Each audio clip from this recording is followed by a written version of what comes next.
How's it going today, everybody? Steve Rock from Reverbnation Films. Thank you so much for stopping by. We're actually not outside at the garden today. We're inside for maybe the last time. We're going to do a follow-up to the double cup method where we're going to talk about setting up your tomato plants and encouraging more root growth before you put it in the ground. So that way you get a nice big batch of heavy roots and your plants go into the ground just that much more stronger. So we're going to go over that. But I wanted to talk to you a little bit about why we're not outside. I'm very happy to say this in front of me is a box of live plants that just came in from the nursery. We've got 3 different grapevines. We've got 2 different raspberry bushes. We've got a blackberry bush in a bucket outside that goes with these. It's all ready to go. And then I've also got some early garlic in here that I feel like it's a little late in the season to plant. But hey, can't hurt. You know, worst thing that's going to happen is it makes more dirt. So we're going to give it a try. Hopefully it grows well. If it doesn't, we'll put in more garlic next year and just keep on going. You know, this coming fall, we'll put in more garlic. It'll be ready next spring, so on and so forth. But seeing as how it's early garlic, it's not a bad thing to try.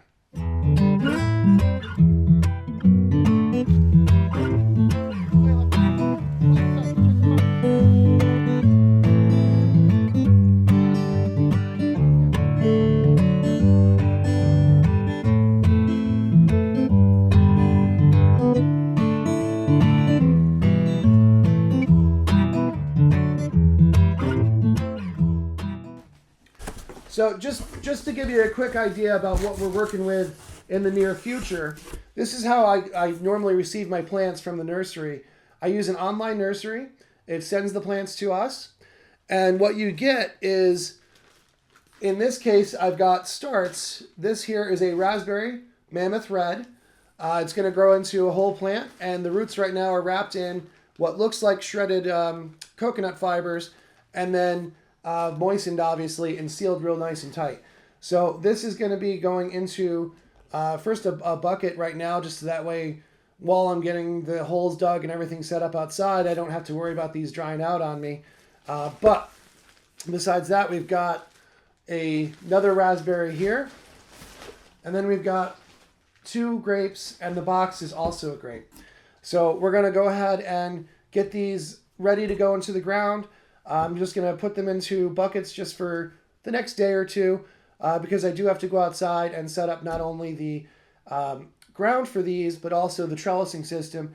And we'll be able to show you that as we go. That'll probably be the next maybe 1 or 2 episodes, depending on how much time it takes us and how quickly we can get it all edited and put together. But today, we're going to move on to the double cup method. This is hopefully the last time I talk to you about it, but it's a follow-up to the earlier video. I want to show you how you can select your strongest tomatoes and how you can add the soil, why you'll do that, and how it'll help promote your plants being bigger, healthier, and happier when they go into the ground. Speaking of that, we're actually past the frost date. The weather is still a little cool, which, funny enough, before the frost date, it was 80. After the frost date, it's in the 40s and 50s, whatever. But that's the Northeast. So we're going to have to do a little bit of adjustment as far as how long I'm going to keep them inside. I thought I was going to be putting them in the ground and ready to go. But now it's just a little cold where I'm not sure it's really time yet. So I need to extend the time that they're inside. And I also want to promote them being bigger and healthier. And I'll show you how to do that in just a few moments. Okay, so the double cup method that we did a previous video on, that is a method that you used for starting your seeds. It's also a way to keep your seedlings happy and healthy throughout the time that they're indoors. We're almost to the point where these are going to go outside, so I probably should have done this a little earlier, but I did have some germination problems. That's why we had to go back and do the paper towel thing too. So these are all the plants that are growing now and ready to go, and I've got them in 2 separate areas. So we've got all of our peppers here, all of our tomatoes here. The double cup method was originally figured out, or at least as far as I can tell using the internet. The double cup method was originally developed for tomatoes, but I adapted it to use for peppers too. The main difference is the amount of dirt in each cup. So on a pepper, because these just grow, they grow as best they can in the time you got them inside. And I know they're inside for a little longer than normal, so I wanted to give them extra time, which is why there's extra dirt. That also lets me do a lot of underwatering, which promotes more root growth down, and it makes the plant be able to use that whole dirt area to make big, nice roots so that it's nice and healthy when it goes in the ground. Peppers up here in the Northeast, it's a little hard to grow peppers because it's not really a nice warm climate for them. But this is kind of how we cheat it. So that way these guys stay inside probably the longest. And then when they go into the ground, it's when it's already nice and warm outside and they start growing like crazy because they know finally, hey, we're in the right climate. So I've been trying to foster as best environment as I can inside, and it's been working. We've got good plants going here. And all we're going to do with our peppers mainly is just select the best ones in each cup and then remove the others, which unfortunately means getting rid of perfectly healthy plants. But we're doing this so that way the one plant that's the strongest gets all of that resources rather than trying to split up those resources into 3 plants. Plus, a lot of these, you always run the gambit when you grow 2 plants right next to each other because the roots are going to entangle. So by leaving them all happy and healthy and having them grow together, you're kind of making a bit of a chaos plant because it's not really going to be able to thrive in just one spot. They're going to be growing together and weird, and eventually one's going to get sick and it's going to make the others bad. It's just not a good sign. So this is one of those you have to kill your darling situations. Unfortunately, that is the case. So we're going to be going through these and we're going to be adding more soil to the tomatoes after we've selected the best one because tomatoes have a special property. Tomatoes will grow more roots along their stem. So everywhere there's stem is potential more roots. So what we're going to do is we're going to trim off the bottom leaves, which a lot of them are just the seed leaves. And then we're going to add more dirt and the plant will be able to make more roots right from wherever the dirt line ends up.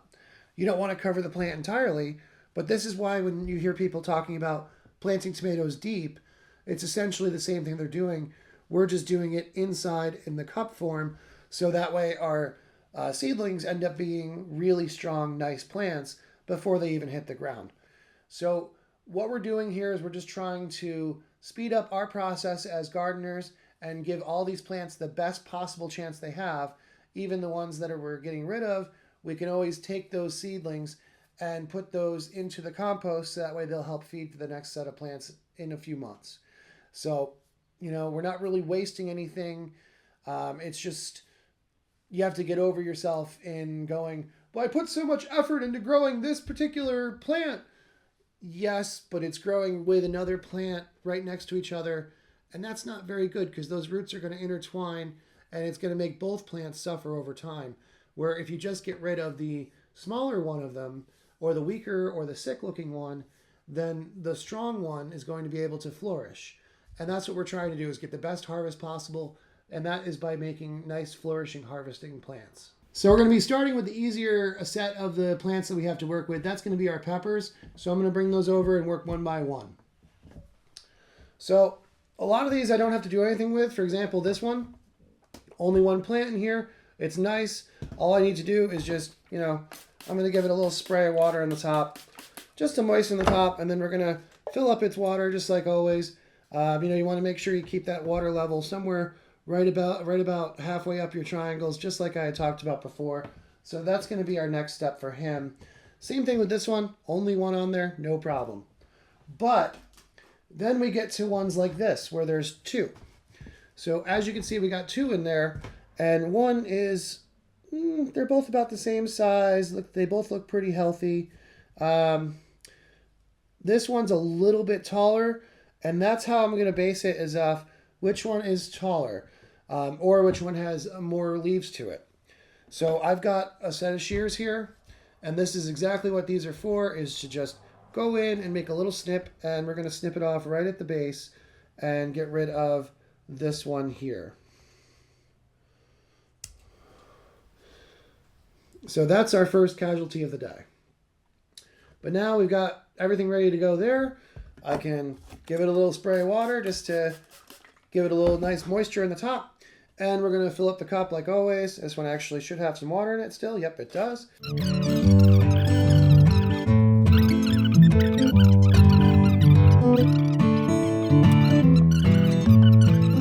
What happens though when your pepper plant is off the charts crazy?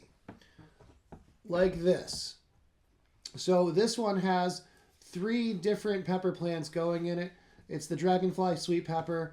Boy, I'm excited to try this one out. And this one's going to make my life very easy because, as you can see, these 2 plants that are growing out of the same spot, oh, there's actually 3. One of them is very short and very new. That one can go. This one on top looks the best because this one has a little bit of leaf problem right here. So I hope the camera can see that. But we're going to take this one from the side, just get rid of it. I could potentially try to transplant it later because it is far enough from the other. But I also have more dragonfly peppers that are planted, so I'm not too worried about it. And then out of these 3 plants, the one that is the tallest and the healthiest happens to be the best one to keep, especially since this one's already got signs of trouble and this one's really struggling behind. So that's why we're going to do some chopping here. And same thing, we got our scissors. These are just a nice little pair of shears. And there's one. This is the one that had the problem with the leaf. So this one I definitely did not want to keep. Next up is going to be the little short guy. So he's gone. And now I've really got the decision to make on whether or not I try to plant 2 peppers out of this cup or not. With them being so far apart, could I do it? Probably. Should I take that risk? I'm not gonna. I'm just gonna go ahead and do what's in my heart, which is to give each plant 1 cup, 1 plant, and have the best possible chance for that plant to have success. So even though it looks perfectly healthy, I'm gonna go ahead and snip him as well. So all this stuff, I'm just sort of making a little pile because that's all stuff I'm gonna take out to my compost pretty shortly. You know, it's all just the seedlings that didn't quite measure up to what we want.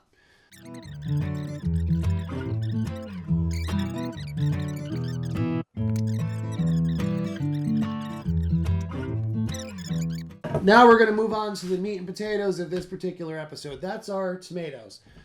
Because these do need a little bit more effort. Even the ones that have a single plant do need some help because what we're going to do is trim off some of those leaves inside and then fill the dirt the rest of the way. So that way this sucker will be able to grow more roots and be nice and strong and happy within the next 3 weeks to go into the ground.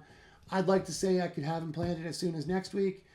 They probably are ready to. It's just going to depend on what the weather looks like. Calendar-wise, we're safe, but weather-wise, we're still getting some cool temperatures, and I want these to have the best chance that they can possibly get. So we're going to sort these out. So this one is our first one. It's a beefsteak. It has a single. It's good to go. We're going to move on to the next one. This is the 4th of July. It's good to go. Now, here's the one that's a little more troublesome. This is a San Manzano. I love San Manzano tomatoes. This is my absolute favorite thing to grow in the garden.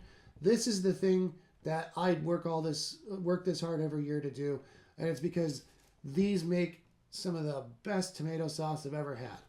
And especially when you grow it yourself, you know that you're putting in nice, healthy ingredients and that it's the most flavorful thing that comes out of my garden. So I'm going to look real close at this and decide which of these 3 plants is my keeper. It already looks like I've got a clear winner right here. He looks like the strongest. And then the other 2, unfortunately, are probably going to get snipped. And same process as before. It might be a little hard to see on the camera this time, but I'm going to go ahead and put my... Oh, there's actually 4 down here. I'm going to go ahead and snip off this one. He's actually stuck in the other leaves. So there's our first casualty of the tomatoes. Is this a perfectly happy, healthy tomato? It was. Could this have grown up into a full plant? Yes. Was it going to hinder the other plants in this cup? Yes, that's why we have to get rid of it. Same thing with the others. Just take them down as low as you can. If you can't get all the way down, it's fine. We're going to be burying all this in soil soon anyway. And then this last guy that I didn't even know was in there, he was hiding. He's going to get cut out too. So we've got 1, 2, 3 cutouts here. And now I'm left with the one nice strong tomato plant that we're going to fill this cup with soil very shortly. I'm going to do the same thing where I'm going to just cut all these down first, and then we'll go ahead and start filling with soil.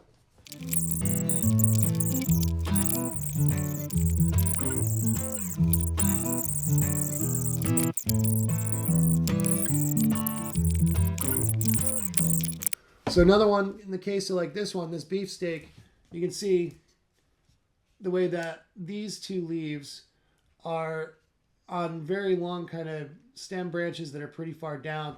I'm going to take those off too, because that's going right up to where I want to have the dirt go. Because you want to go up to that first elbow roundabout. And that way you're giving your plant a whole lot of dirt to make more roots in. We got our dirt in here. It's just pre-moistened, regular old dirt.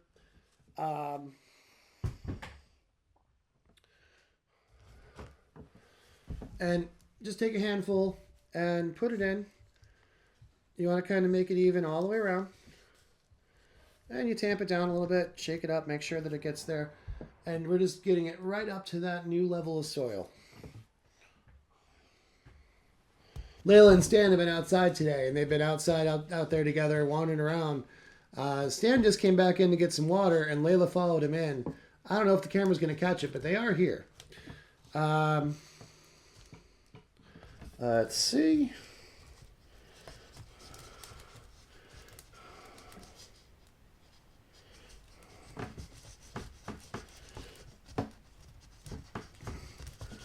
So I just patted this down. I've got the dirt most of the way up to those first 2 leaves. Those are those seed leaves. Normally I get rid of those too, but these ones are pretty high up and they're still very nice and green. Seed leaves, usually you see them like dry up and curl up and fall off. So that happens naturally. But in this case, you know, they're still okay. I'm just not going to worry about bothering them right now. By the time they go into the ground, they'll get removed, and then when it gets buried deep, that'll be, you know, that case. But for right now, this is fine.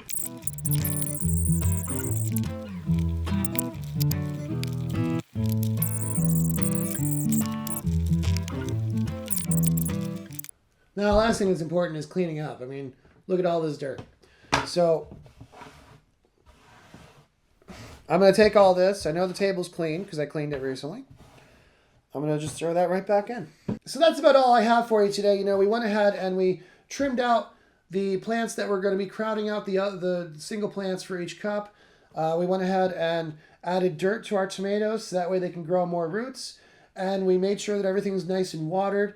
You want to make sure, of course, that you're keeping your watering up all throughout this process. But we wanted to do this follow-up video because we showed you how to start a seed in here, but we didn't tell you how to take care of it over time. We mentioned it, but we didn't show you it. So now that we've been able to get to the next step of that, where we're adding our dirt and promoting more roots, I wanted to make sure that we showed you that. Even though we really do want to be filming more outside, I felt like it was important to come inside just one more time and do the second part to that video. So I hope this has helped you guys out there. I hope your gardens are going nice and strong.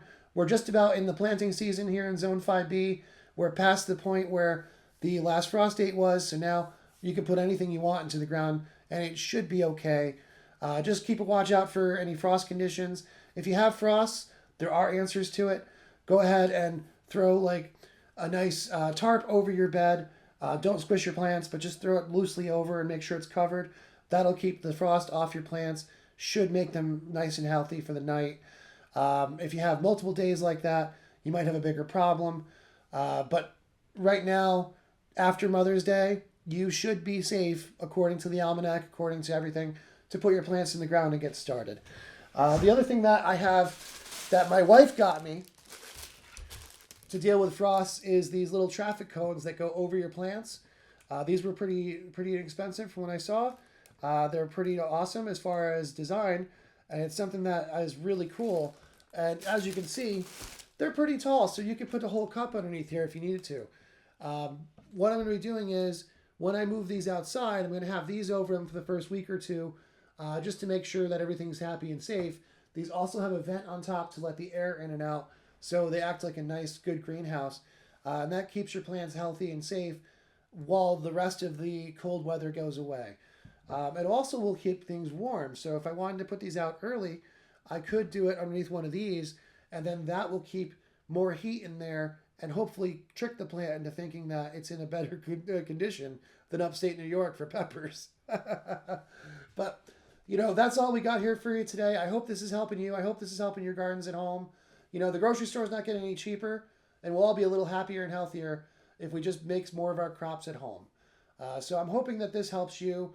If you have any other questions, just leave them down below. At the end of the day, I'm just an idiot with a shovel, but I'd love to see if my experience can help you. I hope you all are having a wonderful rest of your day, and good luck with it, whatever you're up to.